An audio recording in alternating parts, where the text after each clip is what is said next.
ቀይ ባህር የሀበሻ ባህር ይባል እንደነበረ እናስታውሳለን። እዚህ አካባቢ ያሉ ስፍራዎችን ላይ ደግሞ ኢትዮጵያ ከፍተኛ ተጽዕኖ የነበራት ወቅትም ነበርና በምን ምክንያት ነው ይሄንን ተጽዕኖዋን እያጣች የመጣችው?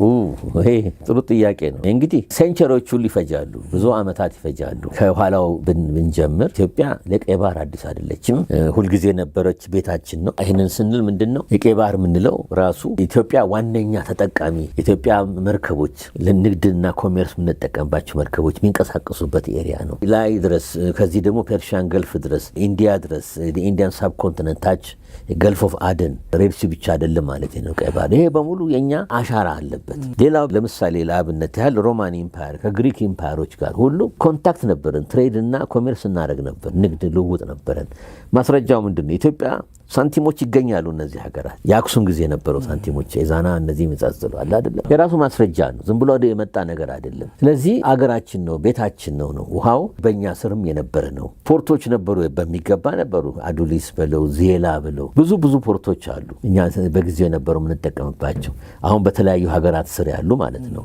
እንግዲህ ኮሎኒያሊዝም ውጤት ነው፣ የመነጠቅ ጉዳይ ነው። ስለዚህ ኢትዮጵያ ኢን አወር ሄዴ ማለት ያኔ ከፍታ ላይ ነበርን፣ አሁን ከፍታ ላይ እንደሆን ነው። በከፍታችን ጊዜ አሉ ከሚባሉ ፓወሮች መካከል ተርታ ውስጥ ያለን ሀገር ነን። ቀይ ባህርን በተመለከተ ብሔራዊ ጥቅማችን ስለሆነ በቀላሉ ዝም ብለን የምናሳልፈው አይደለም፣ የምንከታተለው ጉዳይ ነው። እንደገና ኢትዮጵያ ስንል መርሳት የለብን እኮ the other side እንግዲህ ኦፊሻሊ ሚድል ኢስት እንለዋለን በፖለቲካል ሳይንስ ተርም፣ ግን ኤዥያ ኮንቲነንት የሚጀምረው ከዛ ነው። ሚድል ኢስት የተባለው የኤዥያ ፓርት ነው። በነገራችን እስራኤል ሁሉም ኤዥያ ውስጥ ነው ያሉት፣ እኛ አፍሪካ ነን። የመን ትልቅ ኢንፍሉዌንስ ነበረ፣ እንዲሁም ትልቅ ቴሪቶሪ በኢትዮጵያ ስር ነበር፣ የኢትዮጵያ ግዛት ነበር አይደለም። ከደቡብ አረቢያም ድረስ ይላል።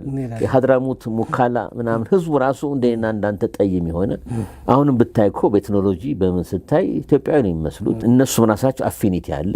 የኢትዮጵያ ጽሁፎች ሁሉ አሉ በስቴላይ በሐውልት መልክ በምን መልክ። እንግዲህ ይሄ ነው እንግዲህ ሀገራትና ኤምፓየሮች አፔክስ ይሄዱና ያንን ሜንቴን ማድረግ ከቻሉ እሰይ፣ ግን በተለያዩ ምክንያቶች ሜንቴን ከማድረግ ካቃታቸው ዲስቴንት ይወርዳሉ። ይሄ ደግሞ ለመሰባበር አጭር ጊዜ በቂ ነው።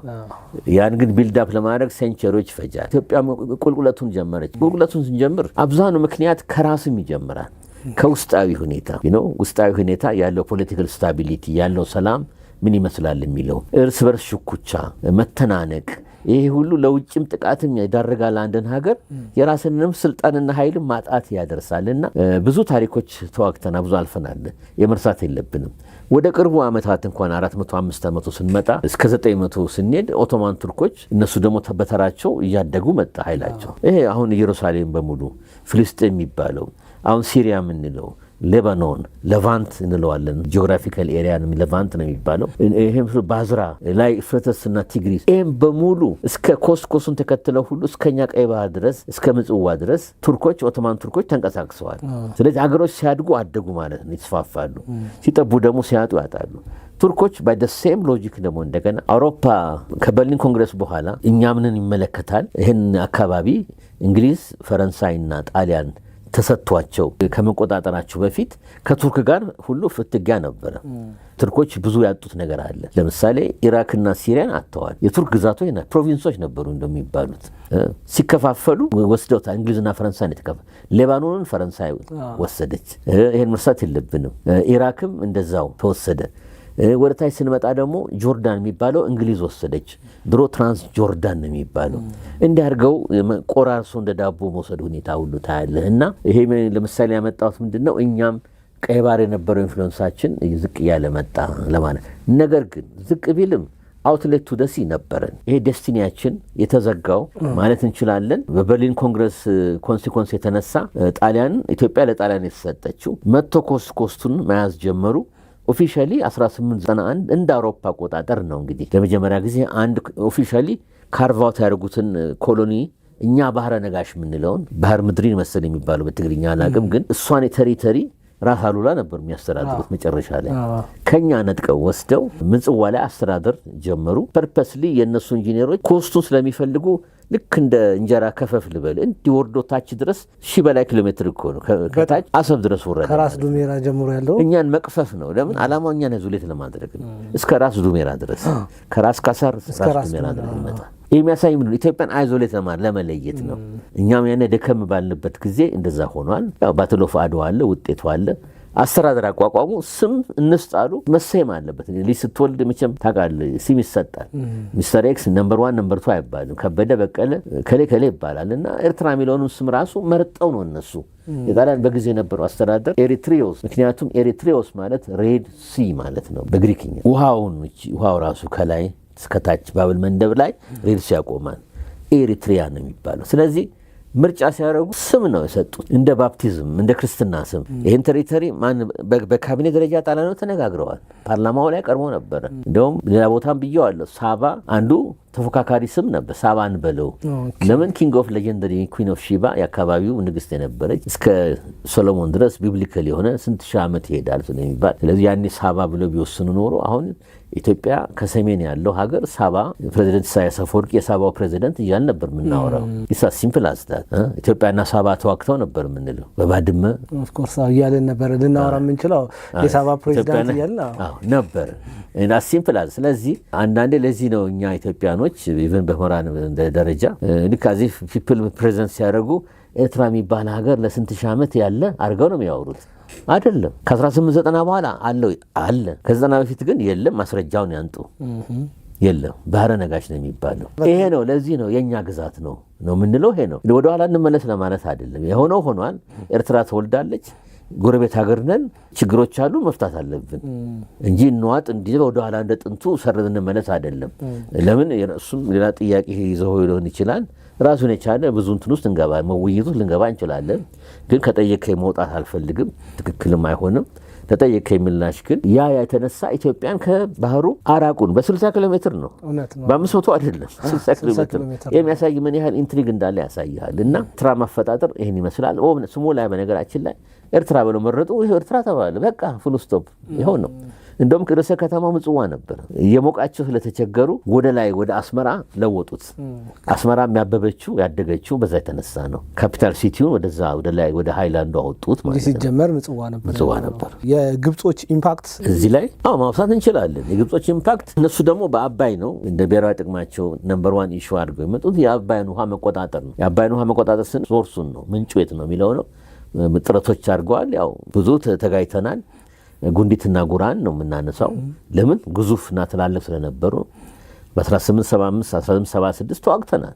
በደንብ አሸንፈን ነው ነው ደግሞ ወደዚህ የላኩት ሙሉ ተስፋ የነበራቸው ኢትዮጵያን ኮንከር ለማድረግ ነው። በተለይ ሰሜን ኢትዮጵያን የአማራ ክልል የምንለው ሙሉ ወደዛ ለመውሰድ ወደ ራሳቸው ወደ ሱዳን ለመቀላቀል ምኞት ነበራቸው ብዙ። ወደ ታች እንኳን ብዙ ፍላጎት አልነበራቸውም። ያን ማለት ሱዳን የራሳቸው ስንት ሱዳን ግብጾች ናቸው ብለው እንትን ኢንፍሉዌንሳቸው ኢቭን በእንግሊዝ ቅኝ ስር ከሆነ ሱዳን አመራሩ ላይ እኮ ከግብጽ ሰው እየተላከ ኮሎኒያል አስተዳደር ሁሉ ይሰሩ ነበር። እንዲያውም በ1922 አንደኛው ዓለም ጦርነት እንግዲህ ካነሳ አይቀር ከይቅርታ ጋር አንደኛው ዓለም ጦርነት ሲያበቃ ኦቶማን ቱርክ ሲሸነፉ ያኔ ነው ከግብጽ የወጡት እነሱ። እንግሊዝ ተረከበች ግብጽን። ያው ካይሮ ነው ርዕሰ ከተማው። የእንግሊዝ አስተዳደር ተመሰረተ። ለአጭር ጊዜ ነው 1918 እስከ 22 ላይ ሰልፍ አውቶኖሚ ሰጧቸው። እንደ ነፃ ሀገር ተቆጠረች ግብጽ። ነገር ግን ምንድነው ግብጽ የሆነችው በእንግሊዝ አይን ኮሎኒ ስታተሱን ሸፈን አድርገው ፕሮቴክቶሬት ነው ጠባቂ ሞግዚት ሆና ነው የገባቸው። ያን ሲያደርጉ ኮንዶሚኒየም ነው የሚባለው። ሱዳንና ግብጽ አንድ ላይ ነበሩ። የሰሜኖቹ ኢንፍሉዌንስ ድሮም አለ አሁንም አለ። በዘር ደግሞ ነጣ የሚሉት ያው እስልምና ተከታይ ናቸው አብዛው ነው። ወደ ታች ቦርደር ቁጥር ያው ሳውት ሱዳንም ችግሩ ይሄ ነው። ጥቁሮቹ ተነገነጠሉትም በዛ የተነሳ ነው። ኒሎቲክ የሆነ ህዝብ ማለት ነው። እና ይሄ ታሳቢነት መወሰድ አለበት። እና ግብጾቹ ምኞታቸው የሚፈልጉትን ሶስ ካገኙ በዛን ወቅት ፐርፐሱን ፉልፊል ያደርጋል የሚል ግምቶች ነው ያሉት ለማለት ነው። አልተሳካም። ግን መርሳት የለብን ሁለቱ እነዚህ ጦርነት ጉንዲትና ጉራ ከባድ ጦርነቶች ናቸው። ሞደርን አርምስ የተባሉን የታጠቀ ሰራዊት ነው። አዛዦቹን ብታይ ቱርኮች አሉ። የግብፁን ከላይ ቢሆኑም የቱርክ ኦፊሰሮች የቱርክ አመራሮች አሉ። እንደገና ደግሞ ነጭ የዩናይትድ ስቴትስ ኦፊሰሮች አሉ። አሜሪካኖች ሁሉ አሉ። ዲስ ማች ነው ተዘጋጅ። እነሱና ማን ናቸው ካልን አሜሪካን ሀገር ወደ ሰሜን አሜሪካ ብንሄድ ከዛ እንመለሳለን። በ1860 እስከ 1865 ሲቪል ወር ተነሳ። በስሌቨሪ የተነሳ ነው። በኢኮኖሚክ ራይቭለሪ ነው። ሳውቱ በእርሻ ላይ የተመሰረተ ኢኮኖሚ ያለው፣ በባርነትም የተፈነገለ በብዛት እኮ በሚሊዮን የሄደው ወደ ደቡብ ነው እንጂ ወደ ሚሽገን፣ ወደ ላይ፣ ወደ ሰሜን፣ ኖርት ሳውዝ ዳኮታ፣ ወደ ዋዮሚንግ፣ ወደ ምን እኮ አይደለም። ለምን? ይሄ ከተን ፋርሚሽ ሙቀት ስላለ ደቡቡ ጥጥ፣ ለውዝ፣ ፒነት አይደለም፣ ሹገር ኬን፣ ራም ፕላንቴሽን እስከ ካሪቢያን፣ ጃማይካ፣ ባርቤዶስ ምናምን ድረስ ለዛ ፐርፐስ ነው። ይሄ መራው ኢንዱስትሪያላይዝ ዓለሙን እንግሊዝ ላይ ሰንተን አውሮፓ ላይ ሆነውን ለመመገብ ነው ዓላማው። ጥጡ ለምንድን ነው? ይዘጋጅና ተዳምጦ ይላካል ለቴክስታይል ኢንዱስትሪ እንዲያድግ። ተግባብተናል። ስለዚህ የአፍሪካ ወንድሞቻችን እየፈነገሉ በጉልበት እየወሰዱ ያለቀው አልቆ አክሮስ አትላንቲክ ስንት ሚሊዮን ያለቀው በነገራችን ላይ ራሱን የቻለ አርስት ነው። ባጭሩ ግን ወስደው ከፍላጎታቸው ውጭ በግድ በባርነት ቀንበር ነውና 1860 ላይ ነው እንግዲህ አብርሃም ሊንከን የነበረው ፕሬዚደንት፣ የአሜሪካ ፕሬዚደንት እንደሚያውጅ ሲያውቁ፣ ዝግጅቱን ሲያውቁ ማመጽ ጀመሩ። እንገነጠላለን ማለት ጀመሩ ከአሜሪካ አይደለም። ከዛ ልክ ሲያውጅ አገንስት ስሌቨሪ ነፃ መውጣት አለባቸው ብሎ ሲወሰን በአዋጅ ሲወጣ ያኔ ኦፕን የሆነ ሆስቲሊቲው ወደ ጦርነቱን ከፈቱ ደቡቦቹ ራሳቸው። እነዚህ ሬቤል ኮንፌደሬት ስቴትስ የሚባሉት ከዩኤስኤ ወጥተናል ብለው አውጀው ኮንፌደራል የሆነ ስቴት አዋቅረው ውጊያው ተካሄደ። ተሸነፉ። የተሸነፉት መካከል ሸሽተው ሄዱት በተለይ ሚሊተሪ እውቀት ያላቸው እስከ ግብጽ ድረስ መጥተው ተቀጥረዋል። እና መሪዎቹ የነዚህ ባታሊዮኖቹ መሪዎቹ ዋይት አሜሪካንስ ብሉ አይድ የሆኑ ነበሩ። ያን ያህል ተዘጋጅተው በገንዘብ ገዝተው ነበር ለማለት ነው። ሳያይዝልህ ብዙ ርቄ የሚያልፍ ጊዜ እንትን እንዲላ አልፈልግምና ያን ያህል ነበር ዝግጅቱ። ግን አሁንም ቢሆን አሸነፍን፣ ነፃነታችንን አስከበርን ምናል። ነገር ግን ያቺ ኢንክሮችመንት ፖሊሲዋ ያሰቧት ግን ከ10 ከ15 በኋላ ዓመት በኋላ ስትመጣ ከ76 ከ1890 ብላ አስበው እነሱ ደግሞ ስላሉ ያኔ ደግሞ እርስ በርስ የኛም ችግር አለ። መሳፍንታዊ አገዛዝ እርስ በርስ ራይቭለሪ አለ። ያ እንግዲህ አቴንሽናችንንም ሰልቧል። ሚሊተሪ ጥንካሬያችንንም በተወሰነ ደረጃ አዳክሞታል። ያ እንግዲህ በቀይ ባህር ላይ ያለውን የነሱ ፕሬዘንስ የተጠናከረ ሲመጣ እኛን ጎድቶናል። ይኸው ከቀይ ባህር እንድንርቅ ተደርገናል ማለት ነው። እነሱ አሁን በጦርነት ብናሸንፋቸውም በጉራና በጉንዲት በተለያየ ጊዜ የሰሩትን ሴራ ተጠቅመው ኢትዮጵያን ከባህር ነጥለዋል። ሰክሰስፉል ሆነዋል። ባህረ ነጋሽን ግን አድነን ነበር በወቅቱ። ባህረ ነጋሽን ያጣነው 1883 ጀምርና 1890 ኦፊሻሊ ኤርትራ ኮሎኒ ስም ሰጥተው ክርስትና ስም ሰጥተው አስጀመሩ። ከዛ በኋላ አሁን ጊዜው ግን አጭር ነው። ምን ያህል አጭር እንደሆነ መገመት ይችላል።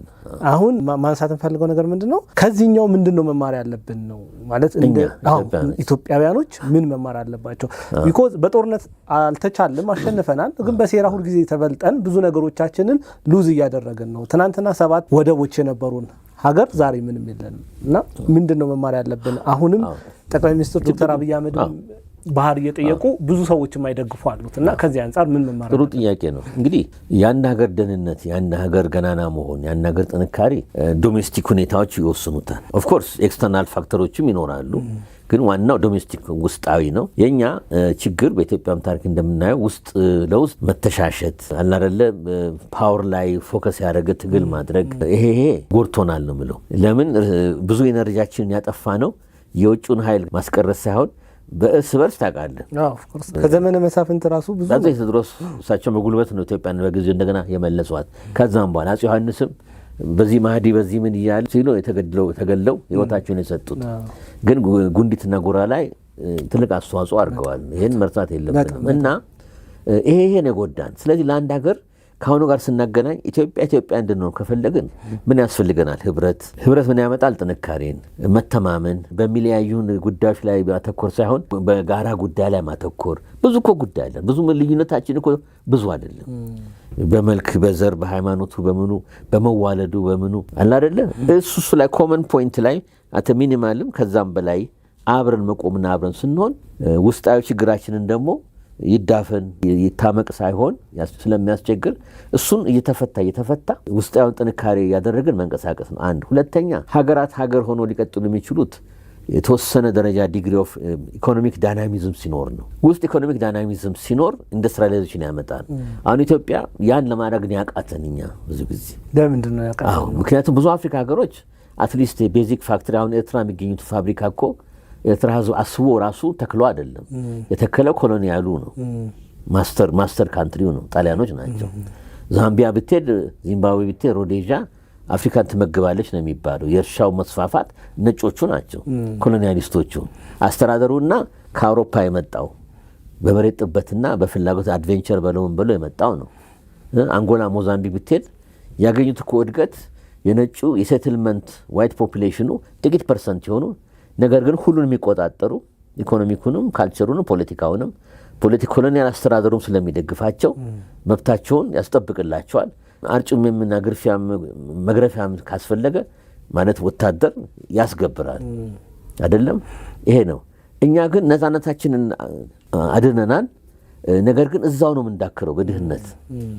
አይ ካፒታል ጀነሬት ማድረግ ከውስጥ አንችልም። እውቀት እንፈልጋለን። አሁን እምዬ ምኒልክ አፄ ምኒልክ የሚታወቁት በምንድን ነው? እውቀትን ለማስገባት ቴሌፎኑን፣ መንገዱን፣ ባቡሩን እሳቸው ነው በዛ ያስጀመሩት። አፄ ኃይለ ሥላሴም ክሬዲት የሚሰጣቸው ፖዚቲቭን ስናይ ይሄን በማምጣታቸው አይደለም። እሱን የማድረግ ጥረት ቪዥነሪ ሊደሮች ያረጋሉ እስካሁን ያሉት ማለት ነው።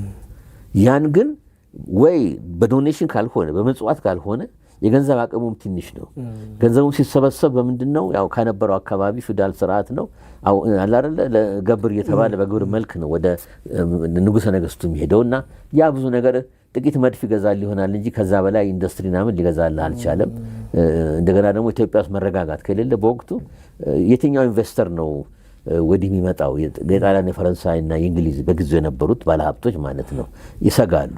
ግን ኤርትራ ለምን ገቡ ስትል በደንብ ጣሊያን ኦርደርና እንትን አስከብራለች። ያችን ቴሪቶሪ ትንሽ ቴሪቶሪ ናት ኤርትራ ታውቃለህ። ስለዚህ ኑ ተብለው ከግማሽ ሚሊዮን በላይ ጣሊያኖች ነበሩ። እንደውም ጣሊያን ትንሽ ሀገርና የመሬት ጥበት ስለነበረ ከሙሶሊኒም በፊት ሙሶሊኒም በኋላ ኢንከረጅ ያደርጉ ነበረ ወደ ኤርትራ እንዲሄዱ። አብሶሉትሊ ሮዴዥያም፣ ዚምባብዌም እንግሊዞች፣ ኡጋንዳ፣ ታንዛኒያ፣ ኬንያም ዋይት ነጮቹ ናቸው ብዙ ጥሩ መሬት የያዙት። ከየት የመጡ ነው? ከሰማይ አይደለም ከአውሮፓ ነው። ስለዚህ ኢትዮጵያ ግን ከውጭ ወይ አይመጣ ነፃ ነና አንፈቅድም አናስገባም።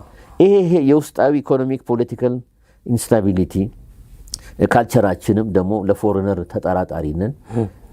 አፄ ቴዎድሮስን ማስታወስ ታውቃለህ? አፈር እንኳን እንዳይሄድ ምን ያህል አላረለ ጫማቸው ተራግፎ ምን ብለው አፈራችን የአፈር ይቀራል እየተባለ ያው አገር መውደድ ነው። ቱ ደ ኤክስትሪም ነው ስንወድ ደግሞ ያን ያህል የሚያሳይ ምንድነው? እውቀት እንደሚያስፈልግ መድፍ ለማሰራት ሞክረዋል። እውቀት ይፈልጋሉ። ነገር ግን አቅም በጣም ውስን ነው፣ በጣም ምንም። ስለዚህ በድህነት ላይ ድህነት መዳከር ነው እና ይሄ ሁኔታ ነው ሸብቦ የያዘን ነው። ስለዚህ አንድነት ማጣት፣ ዲፈረንሳችን ላይ ያተኮር መናቆር ለአንድ ሀገር አንድ ቤት ሆኖ ሊቆም አይችልም። ይሄ ለአሁንም ትምህርት ይሆናል። አሁንም ትምህርቱ ምንድነው? ኢትዮጵያ ብዙ ፖቴንሻል አላት፣ ብዙ እድል አላት፣ መልታ ኤትኒክ ህብረተሰብ ናት። ስለዚህ አንድ ሀገር አንድ ቤት አለን፣ አብረን መኖር አለብን ነው። ሁሉም በየንትኑ መብቱ የተጠበቀለት የሚያለያየን ላይ ሳይሆን የሚያሰባስብን ነጥብ ላይ እያተኮርን እናድርግ፣ በዚህ እንንቀሳቀስ ነው። አሁን ለየት የሚያደርገው የአሁን ጊዜ መሰለ ኢኮኖሚክ ዳይናሚዝም መምጣት አለበት። ካልመጣ ስራ እድል ካልፈጠርን አብዛኑ ፖፑሌሽናችን ወጣት ነውና ችግር ነው። ስለዚህ አሁን የምናየው ደስ የሚለው መሰለ አነሰም በዛም አሁን በአንድ ቀን ተኩል ኢንቨስትመንት ስብሰባ 13.1 ቢሊዮን ዶላር ነው ኢንቨስትመንት የተገኘው አይደለም። ይሄ ኤክሴፕሽናል ነው፣ ኤግዛምፕለሪ ነው፣ ምሳሌያዊ ነው። በአንድ ቀን ይታይ። አየህ ለምን ኢትዮጵያ ላይ እምነት አላቸው። አሁን አየህ ህጉን ማመቻቸት የኛ ኃላፊነት ነው። ቆራጥ አመራር እንዳለ ማሳየት የኛ ኃላፊነት ነው። መጥቶ ቢሮክራሲ ሬድ ቴፕ መጥቶ መታሸት ማሸት ጉቦ ምናምን ጠፍቷል ማለት አይደለም። አለ አሁንም ሀገራችን ችግር ነው። ግን እሱ ማስተካከል ካመቻችላቸው ኢትዮጵያ ምን ያህል ሀብት እነሱም ሊያገኙ እንደሚችሉ ያውቃሉ። ስለዚህ ካላበላህ አትበላም፣ ካልሰጣ አታድግም። እነሱ መጥተው እኮ እዚህ ምጽዋት አይደለም፣ ጊቭ ኤንድ ቴክ ነው፣ ሚቹዋል ኢንትረስት ነው። እኛም ጅሎች ሞኞች አይደለንም። ልዝረፍ ቢል አሰረሽ ምቺው አንፈቅድም፣ ውጣ ብለን እንሸኛለን እንጂ በምንም አይነት ይሄ የኢትዮጵያ ጠባይ ነው። የአሁኑ መንግስትም በዛ መልክ ታውቃለህ። ቻይና ኩባንያዎች ሁሉ ሰዎች ሁሉ እንደሚባረሩ ታውቃለህ። ምን ነው የሚያሳየው? ቀናቤል ሀገራችን መሆናለች ስንሆን ግን ዝም ብለን ጠምደን መጠበቅ ሳይሆን ኤርትራኖች እንደሚያደርጉት አሁን ኤርትራ መንግስት ሁሉን ተጠራጣሪ ኢትዮጵያን ብቻ አይደለም የሚጠረጥሩት ፈረንጅን ሁሉ 5 ሳንቲም አይገባም እዛ ሀገር። ታዲያ እንዴት ነው የሚያድጉት? እያከኩ መኖር ማለት ነው። የሆነ ነገር ላይ እየለቀቅን ነው ማለት አላይሆንም። እድገት ሊመጣ አይችልም። አቅም የለህም፣ ውስጡ አያውቅም። እና ሁለቱን ሀገር ስታወዳድር ማነው ቀድሞ ሄደ? ኢትዮጵያ ነው። ተመልከት፣ እዛው ሲዳክሩ ታገኛቸዋለህ ኤርትራኖች። ኤርትራ ህጋዊ ሀገር ናት። ህጋዊ ናት ካልን ማስረጃችን ምንድነው? አይደለችም ካልንስ ደግሞ ማስረጃችን ምንድነው? ህጋዊ ሀገር ማለት ቅቡልነትና ሌጂቲመሲ ያስፈልጋል። በደም ኢንተርናሽናል ሪኮግናይዝ የሆነች ሀገር ናት። ስለዚህ ህጋዊ ሀገር ናት። የዓለም አቀፍ ህግ ያወቃት የተባበሩት መንግስታት ሁሉ አባል ሆና ያው ኢትዮጵያ ፈርማ አስገብታው አባል የሆነች አፍሪካ ህብረትም ነው አባል የሆነች ሀገር ናት። ሁሉ ጋር አልገቡም፣ ግን የተወሰኑ እየመረጡ ገብቷል። አቅም ውስን ስለሆነ አቅማቸው እንደኛ በሰፊው ዲፕሎማቲክ ዓለም ውስጥ የሉም። እና ጥያቄ ለመመለስ የስ ህጋዊ ናቸው። አሁን ምንድነው ማየት ያለብን? እንደውም ኢትዮጵያና ሶማሌላንድን ላወዳድርልህ እፈልጋለሁ። ኢን ሪል ተርምስ ዲፋክቶና ዲጁሬ ኤርትራ ነፃ ሉዓላዊ ሀገር ነው። ነፃና ሉዓላዊ ሀገር ብቻ ባይትሰልፍ መሆኑ የሀገር እድገት አያመጣም። ለምን? የሀገሩ ሊደርሺፕ ዲተርማይን ያደርጋል። የሀገሩ ዳይናሚዝም፣ ኢኮኖሚክ ፖሊሲዎቹ ተከፍተዋል ወይስ ዝም ብለህ ቅድም እንዳልኩት ጠመንጃህን ይዘህ ብቻ ተወረር አልተወረር እያልክ የምትጠብቅ ከሆነ ህይወት እሱ ብቻ አይደለም። አሁን ኢትዮጵያ ደስ የሚል መሰለህ፣ በኢኮኖሚው፣ በትምህርቱ፣ በጤናው በቃ እየታገልን እየሞከርን ውጤት እያመጣንበት ነው። እዛ የምናየው ግን ምንድነው? የኤርትራን ነፃነት ብቻ ለማስከበር ላይ አመራሩ ይኸው 34 ዓመት በላይ ሆነታል። ያተኮረው አጀንዳ አንድ ብቻ ነው ያለው። ነምበር 2 ነምበር 3 ነምበር 4 አናይም። ብዙ እንግዲህ ከምናየው ነው ኢቫሉዌት ለማድረግ ነው ሞክሮ አይደለም። ብዙ እንቅስቃሴ አጀንዳው ነፃነት ብቻ ነበር። በነፃነት ነው። ፎሬነር እንዲገባ አይደረግም። እንዲገባ ሲል በነገራችን እንዲበዘብዟቸው ማለት አይደለም። እኛም እኮ ስናስገባ እንዲበዘብዘን እኮ አይደለም። ገብቶኛል። ቀልድ የለም። በህጉ ታስቀምጣለህ፣ ሲያጠፋ በዘመን ትቀጣለህ፣ ኮምፐንሴሽን ትጠይቃለህ። እንደዛ እኮ እንደ ኢትዮጵያ ማድረግ ይችላሉ። ነገር ግን ቀናዊ ናቸው፣ እኛም ቀናዊ ነን። የእነሱ ቀናዊነት ግን ኤክስትሪም ነው። ስለዚህ ድህነትን ለብሰህ ዝም ብለህ ስትጠብቅ ትኖራለህ። ህይወት ይሄ ነው ወይ ነው? ይኸው ማስረጃው ምንድን ነው? ሰው በእግሩ ቮት እያደረገ ነው፣ እየሸሸ ነው። ይኸው አንድ አመት በየአመቱ አንድ አመትም አልቆመም። እንደ ሄሞራይድ አለ አይደለም? እንደ ሄሞራይድ በሽታ አገሪቷ ደሟ ሁሉ እየፈሰሰ እያለቀች ነው። ደሟ ስል መሰለህ ሂውማን ሪሶርስ ካፒታል። በተለይ ወጣቱ ትውልድ ሴት ወንዱ ቀዳዳ ሲያገኝ ሹልክ ነው የሚለው። አሳ ነማሪና ባህር ሁሉ እየበላው ያው ሰሜን ስለሆነ ኤርትራ በሊቢያ በግብጽ አድርገው ሱዳን አድርገው ሊቢያ አድርገው ብዙ ተበልተዋል። በዚህ ደግሞ እንደኛ የኛ ልጆች እንደሚሆኑት ደግሞ በሳውዲ አረቢያ ብዙ አይደለም፣ በዛም በየመን ይሞክራሉ። እንደገና ደግሞ 400 ሺህ ገደማ እዚህ ሀገራችን አለ። ይሄ ታላቅ ሀገር አሁንም ለኤርትራኖች አለኝታ ነው እንጂ ጠላት ሀገር አይደለም። ደግሞዋል፣ አለኝታ ነው። ለፖለቲካ ተጋይተናል ብለን ድርሽ እንዳትሉ አላልንም። በህጋዊ መንገድ ቴምፖራሪም ትራቨል ዶኩሜንት አግኝተው ምን ብለው ኮርተው በቦሌ ነው ምን ነው የሚሄዱት እንጂ የሚወጡት ነው። የሚገቡትማ እየጠፉ ነው፣ እየተተኮሰባቸው በትግራይ በኩል አድርገው በዛ በሱዳን በኩል ዞረውን ብለው እንደዚህ የሚገቡት በኩምሩክ በዛ በኩል አድርገው ይገደላሉ እንጂ ማለት ነው። የእነሱ ወታደሮች ቀልድ የለም፣ ይገደላሉ፣ ሸሽተው ይመጣሉ። እዚህ ግን ይኸው ስራ ሰርተው እንዲኖሩ ተፈቅዶላቸው ዩኒቨርሲቲ እንዲማሩ ተፈቅዶላቸው በየቦታው አትላስ ሆቴል ዙሪያውን ቦሌ ሰፈር እኮ አለ። ሲኤምሲ ዙር ጸጉር ሰሪ ቤት ማን ነው? ኤርትራዊ ነው። የወንዶች የሴቶች ልብስ ቤት እያደጉ ምን እያሉ ተዘጋጅተው ምን ብለው ከዛም ገንዘብ ይልኩላቸዋል። ቤተ ዘመድ ፔፐራቸውና ፕሮሰስ ይጀምራሉ። በፋሚሊ ሪኢንቴግሬሽን ፕሮግራም ቀድሞ ዛሬ 10-20 ዓመት የሄዱት በተለይ ብዙ ኤርትራዊ የምታገኘው ጣሊያን፣ ዴንማርክ፣ ስዊድንና ኖርዌይ ነው። አብዛኑ ወደዛ ነው። አሜሪካን ኢትዮጵያኖች ነው በብዛት የምንሄደው ድሮ።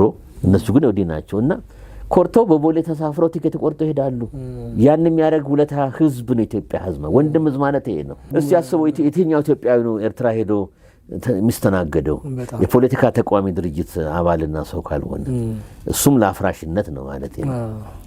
እንደዛ ነው ወይ? ስለዚህ ሊጋል ናቸው ወደሚለው ስትመጣ የስ ሊጋል ናቸው። ነገር ግን ሹፌሩ ድርጅቱ መሪ ፓርቲው ያወቀበት አልመሰለኝም። ከይቅርታ ጋር ህዝብ ስትመራ በጉልበትና በጡጫ እያፈጠጥክ እያሰርክ እየፈታ እንደ ጥጃ አይደለም።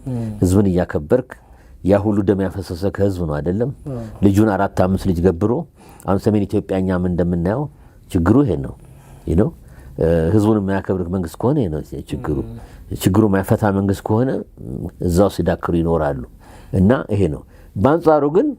ስለዚህ ምን ማለት ማይ ፖይንት ኢዝ ነፃ ሀገር ነኝ ብሎ ማለት አውቶማቲካሊ ሀብትና ዌልት አተረፍክ አደክ ማለት አይደለም። ሶማሊላንድ ተመልከት፣ የእንግሊዝ ቅኝ ነበሩ፣ ቅኝ እንኳን አይደለም ፕሮቴክቶሬት ነበሩ። ከይቅርታ ጋር ገቡ፣ ነፃ ወጡ 1960 በእፍፍ በ5 ቀን ውሳኔ 5 ቀን በኋላ ሞቃዲሾ ነፃ ስትወጣ ሶማሊላንድ በሚል ገቡ። ወዲያው ነው ሪግሬት በአንድ ወር ሁለት ሪግሬት ያደረጉት። ያው ጠንቁ እስካሁን ነው።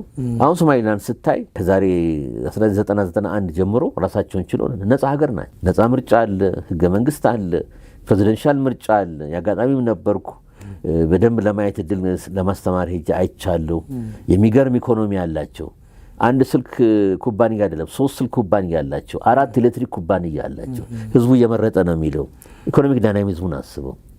ቶለረንት ናቸው እርስ በርስ ሲሸነፍ የተሸነፈው ያለፈው ፕሬዚደንት ሙሴ ቢህ የተሸነፉ ለአብዱራህማን መሐመድ ስድስተኛ ፕሬዚዳንት ናቸው። ተጨባብጠው ነው የተረካከቡት። ይሄ በማልቀስና ሸፍታለሁ ጫካ ገባለሁ ብሎ አይደለም። አገርን ያስቀድማል። ዲፋክቶ ስቴት ከሆኑ በኋላ ስድስተኛ ፕሬዚዳንታቸው ናቸው። ስድስተኛ ኢት ሚንስ ኤርትራ ሀገር ከሆነች አንድ ፕሬዚዳንት ነው። ስለዚህ አወራድርልኝ የትኛው ሀገር ነው የሚሻለው? የትኛው ህዝብ ለህዝቡ ተስፋ የሰጠ የትኛውን ኢኮኖሚ ዳይናሚዝም የሰጠ? ሶማሊላንድ የሚጎላቸው አንድ ነገር ነው። እሱም ዲፋክቶ ሪኮግናይዝ አለመሆናቸው ነው። እሱም እስራኤል ሰበረችው። አይሱ ተሰብሯል። ሌሎችም ይከተላሉ። በነገራችን ላይ ይህ ቅድም መጀመሪያ የጠየከኝ ላይ ባብል መንደብ ጦርነቱ ሁቲዎች ሲመጣና ነገር ሲሟሟቅ ያለ ጥርጥር አሜሪካኖችም በርበራ መግባታቸው አይቀርም። ተግባብተናል። እስራኤልም ትገባለች፣ ትፈልገዋለች። ነገር እንዲሚል ከሆነ ኢትዮጵያ ደግሞ ውሳኔ ማድረግ አለብን። ታፍነን አንቀርም። ጦርነት ውስጥ ሳንፈልግ ተስበን ልንገባ አንችልም። ሳንፈልግ ያኔ ሜሞራንደም ኦፍ አንደርስታንዲንግ ኤምኦዩ እኮ ተፈራርመናል ጃንዋሪ 1 2024 እሱን አስቀመጥ ነው እንጂ ሰዎች እንደሚሉት ተረሳ ማለት አይደለም። ሞቃዲሾ ዋይታው ከሞቃዲሾ የገነነ መጥቶ ብዙ እንትን ጫና ኢትዮጵያ ላይ ዲፕሎማቲካሊ ስላመጣብን የውሃ በር ከሆነ እኛ ምን ሰጣቸዋለን እኮ አለን ስላሉ እሺ በሏ በአንካራ ዲክሌሬሽን የቱርክ ፕሬዚደንት አመቻችተው ኤርዶጋን ተነጋገሩ፣ ተፈራረሙ። ይኸው እስካሁን ውጤቱን አልሰማንም። ምን ነበረ ከፊርማው መካከል የሞቃዲሾ መንግስት ለኢትዮጵያ ኮንሰርን ፖርት አክሰስ ዶሲ ስለሆነ ተመቻችቶ ጆይንት ቴክኒካል ኮሚቴ ተቋቁሞ ለማድረግ ነበር። እኛ ደግሞ በትዕግስት እንከተለዋለን። እሺ ስጡና በርበራን አትጠቀሙ አይደለም የምትሉን ሶማሊላንድን እሺ ከናንተ ስጡን። ለዚህ ምላሽ ካላገኘን ዘላለም እንጠብቅ። እኔ ግለሰብ ነኝ፣ ገብተዋል። የመንግስት ኦፊሻል አይደለም። መንግስት የሚሰራውን ያውቃል። እኔ የራሴን እይታ ነው የምሰጠው። ይሄን ግልጽ ማድረግ አለብኝ።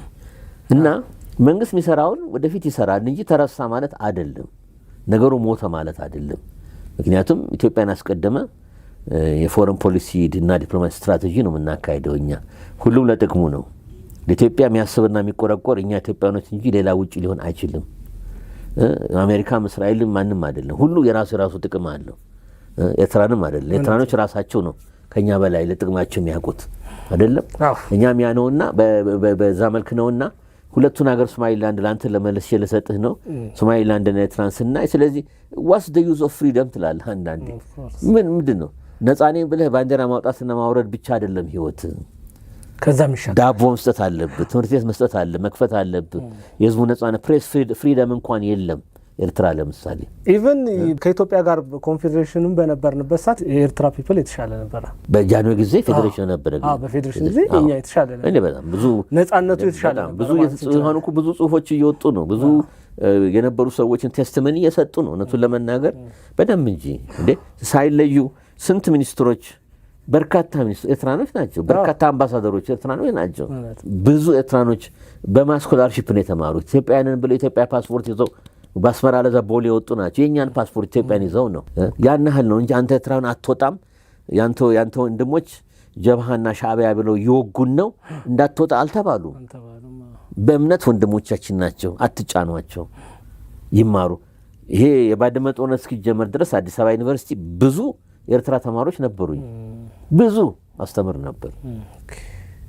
በኋላ ነው የሄዱት። ያው ታውቃለህ ታፕን በፕራይም ሚኒስትር መለስ ጊዜ ያው በጣም ስትሪክት የሆነ እንትን ብሎ እንዲሄዱ እነሱም አባረሩ፣ ከዚህም እንዲሄዱ ተደረገ እና ይሄን ይመስላልና ነፃነት ጥሩ ነው፣ ባንዲራ ማውለብለብ ጥሩ ነው። ግን እሱ ብቻ ይዘህ ዳቦ እንጀራ አይሆንም፣ ካልተሰራ ዋጋ የለውም ለማለት ነው። እንደው እዚህ ላይ ከዲፕሎማሲ አንጻር ኢትዮጵያ ምን አይነት ዲፕሎማሲ እየተጠቀመች ያለችው አሁን ላይ ማለት ነው? ከበፊቱ አንጻር የተሻለ ዲፕሎማሲ አለ ወይ? ኢትዮጵያ ለሳይንስ ኤንድ አርት ኦፍ ዲፕሎማሲ አዲስ ሀገር አለች። አፍሪካ ወንድሞቻችን በኮሎኒያሊዝም ሲበደሉ፣ ሲዳክሩ፣ ሲገደሉ፣ ሲፈጁ፣ ሰፕሬስድ ኦፕሬስድ በሚሆኑበት ዘመን እኛ አምባሳደሮቻችን እየላክን አሜሪካ ባንዲራችን ተውለብልቦ ዋይት ሃውስ ይቀበሉን ነበር። እንግዲህ ከአሜሪካ ጋር 125 ዓመት በላይ ነው ያለው። ያኔ ብላክ አሜሪካኖች፣ ጥቁር አሜሪካኖች መብት የለ ምን የለ፣ ሽንት ቤት እንኳን ለጥቁር ለነጭ የተባለ ትምህርት ቤት ሁሉ ዩኒቨርሲቲ መግባት አይችሉም። እኛ ግን ጥቁር አምባሳደሮች አፄ ኃይለ ሥላሴንም ሲቀበሉ በኩል እንደ ነጭ መሪ ተደርገው ነው የሚቀበሉ። ስለዚህ በዛን ጊዜ ዲፕሎማቲክ አክቲቪቲ እናደርግ ነበር ከራሻ ጋር። ከራሻ ሪቮሉሽን በፊት ልዩ መልእክተኛ ኤምባሲ ሳንከፍት 130-40 ዓመት ኤምባሲ ሳንከፍት ሁሉ ኤሚሰሪዎች ልዩ መልእክተኞች ይላኩ ነበር ለማለት ነው። ስለዚህ ለሳይንስና ለአቱ ለፕራክቲሱ አዲስ አይደለንም ማለት ነው። ስለዚህ ይሄ ትራዲሽን አለ። በጃንሆይ ጊዜ ደግሞ ተስፋፋ። ብዙ ኤምባሲዎች የተከፈቱት በጃንሆይ ጊዜ ነው። ብዙ አይደሉም ጥቂቶች፣ ግን ቁልፍ ሀገራት አሜሪካንን ጨምሮ ጀርመን፣ ለንደን፣ ፓሪስ፣ ሮም ያለ ዋና ዋናዎች በደንብ ተከፍተዋል። ኢቨን በጃንሆይ ጊዜ ብራዚል፣ ሞሮኮ ሁሉ ብራዚል ነበረ። አሁን አይደለም ድሮ ነው የተከፈተው። በነገራችን ነው ይህን መርሳት የለብንም። ይሄ ሆኖ ደርግ ተቀበለ። በደርግ ጊዜ ሶሻሊስትና ማርክሲስት ሌኒኒስት አፕሮች ስለነበረ ምዕራቡ ዓለም በጣም ሪሊ ትልቅ ጫና ነበር። እንደ ልብ መንቀሳቀስ አይቻልም ነበር። ከደርግም በኩል ደግሞ ሶሻሊዝም ወይ ሞት ወይም ኢምፔሪያሊዝም ወይ ሞት ስለነበረ እንትኑ ምዕራቡ ዓለም በደንብ በኳራንቲን ነው ዘግተው ያዙን። ኳራንቲን ማለት በሽታ ሰው የያዘው ሰው ልክ ኮቪድም ትለያለ። ይህ እንግዲህ የራሳችን ያመጣነው ጣጣ ነው። ከሶቪየት ህብረት ብዙ ያገኘነው ነገር የለም። የመሳሪያ አለ ምን አለ፣ ግን ያው ቡናውንም እየሰራን ነው እና ፒኤም መለስ እና ፒኤም ኃይለማርያም ስንመጣ የተስፋፋ ያኔ ነው ፖሊሲዎች የተቀረጹት። አሁን በዶክተር አብይ በአዲሱ ለውጥ 8 ዓመት ሆነው አሁን ያለፈው ይህን ዘመን እንጂ ስናይ ሞር የረቀቀ በደንብ ፖሊሲ በደንብ ተረቆ በደንብ ተግባራዊ የሆነ ነው። እኔም እንደ አንድ ዲፕሎማት ከውጭ ቢሆንም በደንብ የምከተለው ነው። ባለፉት የለፊውንም አውቀዋለሁ። ተግባራዊ ሳረግ አብሬ ስሳተፍ የነበርኩ ነውና የኢትዮጵያ ዲፕሎማሲ ልሳሳጥርልህ የነቃ ኮንሸስ የሆነ ሚሰራውን የሚያውቅ ብሔራዊ ጥቅማችን አንድ ከረጢት ውስጥ ብቻ ማንከት ብልህና ብልጥ ህዝቦች ነን። በአንድ ዘንቢል አንከትም እንቁላሎቻችንን በሙሉ። ከእጅ ወደቀ ነው ተከሰከሰ ማለት ነው። ኖ አዎ ፕሮዌስት ነበርን በጃንሆይ ጊዜ ፕሮዌስት ሆነን፣ ግን ከራሻ ጋር አፄ ኃይለ ሥላሴ ሄዱ ነበር። ገንዘብም ተቀብለዋል እርዳታ። አሁንም ሁሉ ወዳጃችን ነው። ሁሉ ወዳጃችን፣ አሜሪካም ወዳጃችን ነው፣ እንግሊዝም ፈረንሳይም፣ ሁሉ ምዕራብ ሀገራት። ራሻ ወዳጃችን ነው። ራሻ ፌዴሬሽን ነው የሚባለው አሁን። ቻይናም ወዳጃችን ነው። እንደገና ደግሞ ኢመርጀንት ፓወሮች አሉ። ደቡብ ኮሪያ፣ ጃፓንም ወዳጃችን ናቸው። ጃፓንማ ከፍ ያለ ነው። ደቡብ ኮሪያ፣ ማሌዥያ፣ ሲንጋፖር፣ ኢንዶኔዥያ ኤምባሲዎች አሉን። ቁልፍ ቦታ በሚገርም ብራዚል፣ ብሪክስ ሚናችንን አትርሳ። አማራጭ እየፈጠርን ብዙ አማራጮች እየፈጠርን ነው። አሁን በብሪክስ ከቻይና ጋር ስትራቴጂክ ሪሌሽንሽፓችን ቶፕ ከሚባሉ ተራ አይደለም። ከብራዚልም ጋር እንደዛ ነው። ብሪክስ ውስጥ የመጀመሪያው ሀገር ናት ማለት ትችላለህ። እንደ አባል ሲቀበሉን ትልቅ ተጽዕኖ ፈጣሪ ይሆን መተናል። ኢትዮጵያ ማለት ብልህነት ዊዝደም ላይ ተመሰረተ ሰፊ ዲፕሎማቲክ እንቅስቃሴ እያደረግን ጠላት ሳይሆን የምናፈራ ወዳጅ ኢቨን ለኤርትራ ወንድሞቻችን ፋክት ነው። ባካችሁ አጎንብሶ የሚለምን ማን ነው? እኛ ነን አይደለም? በዲፕሎማቲክና በሰላም እንፍታው ነው። ምላሽ አጣና አመድ አፋሽ ሆነ እንጂ ነገር ግን አይቀር እንደ አንድ ቀን መንግስት መለወጡ አይቀር ሲመጣ ይሄ ሁሉ እንደ ትልቅ ተራራ አድርገን የምንቆጥረው ችግር ይፈታል። በመግባባት ሰጥቶ በመቀበል የማይቀር ነው። ለኤርትራ የሚጠቅም ነው፣ ለእኛ የሚጠቅም ነው ማለት ነው። ስለዚህ እኔ ባጭሩ ጊዜ ስለሌለ ነው። በጣም እኔ አም ቬሪ ፕራውድ እኮራለሁ። አፍሪካኖቹንም በጣም የሚያመሰግኑን አፍሪካኖቹንም እኛ በተለይ ውጭ ሀገር ላይ የአፍሪካ ግሩፕ ኦፍ አምባሳደርስ እና ዲፕሎማትስ ላይ ብዙ ጊዜ ኢትዮጵያ አመራር መስጠት ተጽዕኖ ፈጣሪ ሀገራት መካከል እኛ ነን። ብዙ ጊዜ የምናደርገው ምዕራቡ ዓለም ኒውዮርክ ሲቲ ለምሳሌ ዋሽንግተን ዲሲ ላይ እዛ ነው ፓወሩ ያለው። እዛ ላይ ትልቅ እንቅስቃሴ አለ አሜሪካን መንግስትን ለመቅረብ እና የሚቀሩ ነገሮች አሉ አልጠየቅ ብትለኝ ይኖራል። ማን ፓወር ገንዘብ ያጥረናል። ተጨማሪ ወጣቶች እሳት ላሴ ላሱት ሪክሩት እያደረግን ከየክልሉ በደንብ ትሬን እያደረግን የሚተኩ ያስፈልጉናል። የተለያዩ ቋንቋ የሚናገሩ ይቅርታ ጊዜው ቻይና ነውና አሁን ወደ ቻይናም የገባን ማስተማሩ ፕሮሰስ ጀምሯል። በዲፕሎማቲክ ትሬኒንግ እኔም እሳተፋለሁ፣ እየተጋበዝኩ ብዙ ጊዜ ትሬኒንግ እሰጣለሁ። ዲፕሎማቲክ ስኩሎች አሉ በመንግስት በኩል አንድ፣ ግን እሱ የመጠናገር ፍላጎት አለ። ስለዚህ ብዙ ቋንቋ የሚናገር ዲፕሎማት ያስፈልገናል። አገሩን የሚወድ ዲፕሎማት ያስፈልገናል።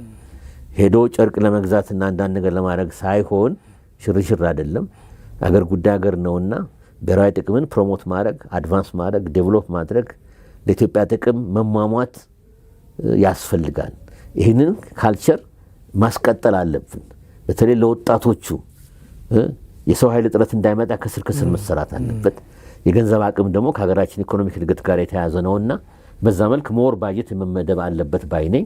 ነገር ግን ኦል ኢን ኦል ሪፖርት ካርዳችንን ስናይ ሪሊ ቢ ፕላስ ወይም ኤ ማይነስ ያው በእኛ አቅም ብዙ የሰራን እንደሆነ ይሰማኛል ማለት እችላለሁ። ሲኒየር አምባሳደር እንደመሆኑት መጠን ብዙ ነገር ማለት ይቻላል በዚህ ጉዳይ ላይ። ያው ያለን ጊዜ ማጠር ስላለችብን ነው። ምናልባት የመጨረሻ ጥያቄ ነው በእኔ በኩል፣ ኢትዮጵያ ወደ ቀይ ባህር ተመልሳ ትወጣለች ብሎ ያስባሉ? ያለ ጥርጥር። በምን የጊዜ ጉዳይ ነው። ያለ ጥርጥር። በምን መልኩ? በሚከተሉት መልኮች እኛ ሰላምን አስቀድመን እንያዝ ነው። በሰላማዊ መንገድ ሰጥቶ በመቀበል አሁን ተመልከት፣ ኡጋንዳን ውሰድ። ኡጋንዳና ኬንያኖች አቬለብል አድርገዋል። ላሙንም ለእኛ አቬለብል አድርገዋል። እሱ ፖርት እየተሰራ ነው። ፕሮጀክቱ አልሞተም በነገራችን ላይ ነው። ይህን መርሳት የለብንም። ለዚህ እኛ ሁሉን ነገር ጅቡቲ ላይ ዲፔንድ ማድረጉም ይጎዳናል። ቅድም ያልኩት የእንቁላሉ ጉዳይ ይጎዳናል አማራጭ። ምክንያቱም አሁን ቾክ ሆልድ ነው እዛ ውስጥ እንትን እንዳንድ ዳይቨርሲፋይ ማድረግ አለብን። ስለዚህ ኢቨን ራሱ ጅቡቲ አንድ ሳይሆን 3 4 5 ፖርቶች አሉ። እዛ ውስጥ መሳተፍ አለብን። ታጁራ፣ ሌሎችም እና አንድ ያለ። ስለዚህ አማራጮቻችን ኤርትራ ነው፣ ግን ባለው ፖለቲካ ሁኔታ አልሆነም። ወደፊት አይቀርም። ውሃውን ይዘህ ታቀፈ አይናኑ ማየት ገንዘብ ሊሆን አይችልም። ብልጥ የሆነ ሀገርና አመራር እንደሚያደርገው ይህን ውሃ ወደ ካፒታል ገንዘብ መለወጥ ነው። ጅቡቲን ተመልከት። በኢትዮጵያ ላይ ይኖራሉ ማለት ይችላል። እስከ 2 ቢሊዮን ዶላር በአመት እየሸመጠጡ መኖር ቀላል ነገር ነው? ለ1.1 ሚሊዮን ህዝብ ነው ወይ በኢትዮጵያ ላይ መኖር ማለት ነው? ታዲያስ ኤርትራኖች የጂዲፒያቸውን ግማሽ ነው እኮ ኦፍ ኮርስ እኛ እንችላለን። ትክክል። እንዲሁም ይበልጣል። እና ኤርትራኖችም ከኢትዮጵያ ጋር አብረው ወንድሞቻችን ማደግ ይችላሉ። ውሃን ታቅፈው አትንኩም አትድረሱብኝ። እሺ ምን አይናኑ ብታው ምን ዋጋ አለው ካልተጠቀምክበት ማለት ነው። ስለዚህ ኤርትራ የጊዜ ጉዳይ ነው፣ ወደፊት ይመጣል። በሰላም በፍቅር ተቀምጧል ፖሊሲው ላይ ታውቃለህ። በአሁን ባለው ዶክተር አብይ የሚመራ መንግስት ከኬንያ ጋር እድል አለ። ሞቃዲሾም ሰላም ሲያገኙ ማይቀር ነው። ምክንያቱም ለደቡብ ማዕከላዊና ለደቡብ ምስራቅ ሞቃዲሾ ራሱ ባይገ 365 ኪሎ ሜትር ነው ከኛ ቦርደር ይቻላል። በዛም እና ደግሞ ሆቢዮ ምናምን ብዙ ፖርቶች አሉ ከፑንትላንድ ጀምረስ ከታች ኪሲማዮ ጁባላንድ ድረስ። ሌላው ትልቁ እድላችን የሚገርመው የበርበራ ነው። ሄጃቸዋለሁ በደንብ። ከሶማሊላንድ በኩል ትልቅ ፍላጎት አላቸው። መንገዱ አልቋል። ፖርቱ ተስፋፍቷል። ፖርቱ 3 እጅ ነው የተስፋፋው። መጀመሪያ በእንግሊዝ ጊዜ በነበረው አለ። ከዛ አሜሪካና ራሻ አስፋፍተውታል። ሁለቱም ለሚሊተሪ የሚጠቀሙበት ነበር። በርበራ ዋን ኦፍ ዘ ዲፐስት ፖርት ነው። በጣም ተረጋጋ ነው። መቼም የሰጠ ነው። አሁን ደግሞ ከዲፒ ወርልድ ጋር ከዱባይ ኮርፖሬሽን ጋር ኢትዮጵያ እንደሚጠብቁ ተስፋፍቶ 4ኛው ኤክስፓንሽኑ አልቆ ሬዲ ነው። ይቀርበናል። ቅርብ ነው። ጅጅጋ እንኳን ድሬዳዋ ተነስተህ ምሳ ሀርጌሳ የምትበላበት በርበራ ራሱ 4:30 5 ውስጥ ደርሳለህ። በተለይ ከቦርደር ከተጎጫ ላይ ከተነሳህማ በ2 ሰዓት ሳይሞላ በርበራ ትገባለህ። የሚገርም ነው። ቴሬኑ ያመቸ ነው። መንገዱ ያመቸ ነው። ዝም ብሎ ጥልፍልፍ እንደ አሰብ መንገድም አይደለም። ለመናገር በደንብ በአውሮፓ ህብረት ድጋፍ በእንግሊዞች ገንዘብ ፋይናንሲንግ እንዴት አድርጎ በግሩም አድርጎ የተሰራ እና በዲፒም ኢንቮልቭመንት የተሰራ ነውና ኢትዮጵያ አንደኛው ትልቁ ተስፋችን እሱ ነው። ለምናስበውም ኔቫል ፎርስ የተዘጋጀን ነው። 10,000 በላይ ኔቫል ኃይል አለን። ጣና ላይ ትሬን ይደረጋል። ደብረ ዘይትም ትሬን ይደረጋል። በደንብ የተዘጋጀን ነው። ለምንድን ነው የሚያስፈልገን? ተስፋፊነት አይደለም። ጥቅማችንን ማስከበር የምንችለው ቀይ ባህር ውስጥ ብዙ እኮ መርከብ አሁንም ራሱ ወደፊት ላይና ሺቅ ጉለት የሚሉት የኢትዮጵያ መርከቦች ናቸው። የማንም ፓይረት ተነስቶ የማንም ማላገጫ መንግስት እንደማላገጫ መንግስት የኛን ሀብት ኤኒ ታይም ሆስቴጅ ይወሰዱ ሊሆናችሁ ሊቀጥል አይችልም አይገባም የራሳችን ዴስቲኒ ራሳችን መከታተል መቻል አለብን አክሰስ ቱ ደስ የሚያስፈልገን 20-30 ኪሎ ሜትር በቂያችን ነው መግቢያ መውጫም ለኔቪ የሚሆነን ነገር ይሄን በስምምነት ከሶማሊላንድ ጋርም ጥሩ ድል ያለን ይመስለኛል በኔ እይታ የግላዊ እይታ ነው መሰጠ ሌላ አይደለም አዎ እና ይሄ ሁሉ ተዳምሮ ወደ ቀይ ባህር መመለሳችን አይቀርም ኢኮኖሚያችን እያደገ ነው ባደግን ቁጥር ደግሞ ራሱ ይፈልጋል አዛ ተፈነዳል ያስፈልጋል እንደገና ደግሞ በነገራችን ላይ ለደቃቁና ትናንሽ ሀገራት አለኝታነን ሁሉ ጊዜ ወንድም ህዝብ ነው እንደውም እነሱ በእኛ ፕሮቴክሽን ውስጥ ድጋፍ እንሰጣቸዋለን ትናንሾቹም ከጥቃት እንጠብቃቸዋለን እንደ ፓንአፍሪካኒስት ሀገር ነን እኛ በፓንአፍሪካኒዝም በብራዘርሁድ በሪጂናል ኢንቴግሬሽን ምናምን ህዝብ ነን እኛ ዓላማውም እኮ ግሎባላይዝ በሆነ ዓለም ኢጋድም ሌላውም እኮ ዓላማው ምንድነው ኢንቴግሬትድ እንድትሆን ነው አይደለም ስለዚህ ወደድም እኮ ጠሉም ትልቁ ኤሌፋንት እኮ ኢኮኖሚ ማን ኢትዮጵያ ነው በህዝብ ብዛትም በሁሉ ነገር ሌላው ሳተላይት ነው ዙሪያ የሚሽከረከር ነው ከኢትዮጵያ ጋር አብሮ መቆም በሰላም መቆሙ ለነሱም ዴስቲኒ ኢኮኖሚካ እድገታቸው ደግሞ በሴኩሪቲ ኢንተለጀንስ እና በሚሊተሪ ከኛ ጋር የኛን ድጋፍ ማግኘት እነሱም ከሌላ ጥቃት እኮ ከሌላ ሀገራት ጥቃት እና መገፋት እኛ ፕሮቴክሽን ሁሉ ምንሰጥ ሀገር ነን ለማለት ፈልጋለሁ ምናምነውም በሰላምና ወንድማማችነት ስለሆነ ኢትዮጵያ መጽሐፍ ቅዱስም በቁርአንም ተታወቀው ሰላም ፈላጊ ሁሉን እኩል ምናይነንና ካልደረሱ ምን አንደርስም አሁንም እኮ አቅም ይያለን እኮ ምን ለምን ነው አይደለም ምን ነው የሚያሳየው ሰላም ፈላጊ ነን ሌላው እኮ ማይት ኢዝ ራይት ሄዶ ወንድና እናውጣኝ ማለት ይችላል ራሽያና ዩክሬን ማይት ነው እና አስተያውጣኝ ያለ ይሄው ይዋጋሉ ተግባብተናል እና በዚህ መልኩ ነው ማይት የምንችለው ማለት ይችላል